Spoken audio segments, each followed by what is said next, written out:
fall of 1986, I actually went in my backyard and I planted a Bill Buckner baseball card in the ground, and I over the years that followed, cultivated. I watered it with my tears every single year that they lost in the playoffs.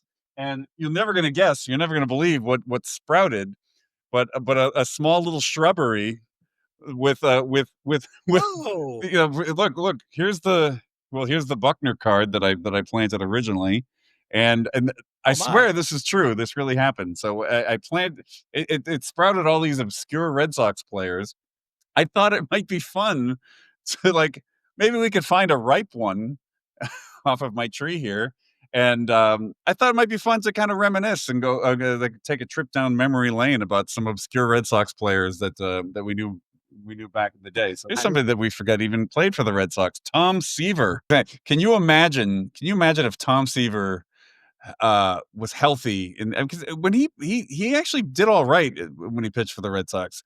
You know what? If he yes. had pitched, if they didn't have to go to Bruce Hurst in Game 7 of the '86 World Series, and Tom Seaver pitching in Game 7 against the Mets in the World Series That would for have an, changed the course of history potentially if he had been able to pitch in the '86 World yeah, Series.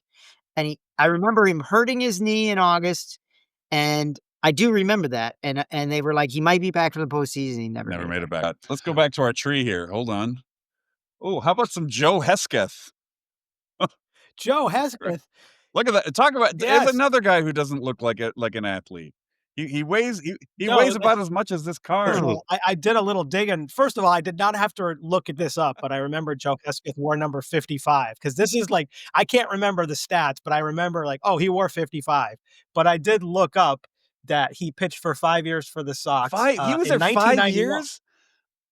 That's Oh, yeah. I did not And remember that. yep, and in 1991 he was 12-4 with a 3.29 ERA, which is that's pretty respectable. And then the rest of the time he was totally mid, like almost 500 with the ERA over 4. Again, that's Nick Pivetta in the modern Yes. era. That's just him before. Yes, right. I remember that year in '91 where he was just money. It was like Tom Bolton the year before. By the way, Tom Bolton, here he is.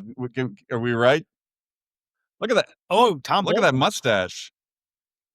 He's like, I don't belong here.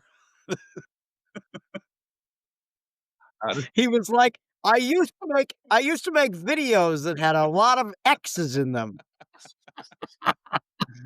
Yeah, forget the banker. That's right. Look at Yeah. that. I'm just gonna throw this ball and hopefully nobody knows that I just walked into the stadium.